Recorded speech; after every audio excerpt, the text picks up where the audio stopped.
খুব সকালে সূর্য উঠছে, পাখিরা গান গাইছে।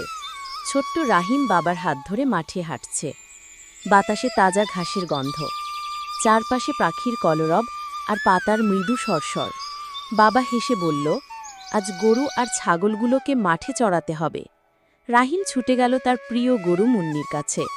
মুন্নি শান্তভাবে ঘাস খাচ্ছে, ছাগলগুলো লাফাচ্ছে আর ম্যাঁ করে ডাকছে।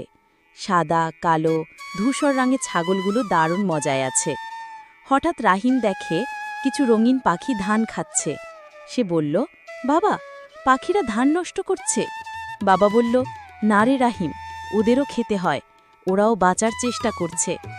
রাহিম বুঝে গেল সব প্রাণী প্রকৃতির বন্ধু। ঠিক তখনই একটা সাদা খরগোশ লাফিয়ে এলো তার পাশে। সে হেসে উঠল, খরগোশটা খুবই মজার। চারদিকে প্রাণীগুলো যেন একসাথে খেলা করছে। রাহিম তালে তালে হাসছে। বিকেল হলো। রাহিম বলল, বাবা, আমি বড় হয়ে পশুপাখির বন্ধু হব। বাবা গর্ব করে বলল, সেটাই তো প্রকৃত মানুষ হবার প্রথম শিক্ষা। সূর্য ডুবে যাচ্ছে, চারপাশে শান্তি। মনে রাখো বন্ধুরা, প্রাণীরা আমাদের মতোই এই পৃথিবীর বাসিন্দা।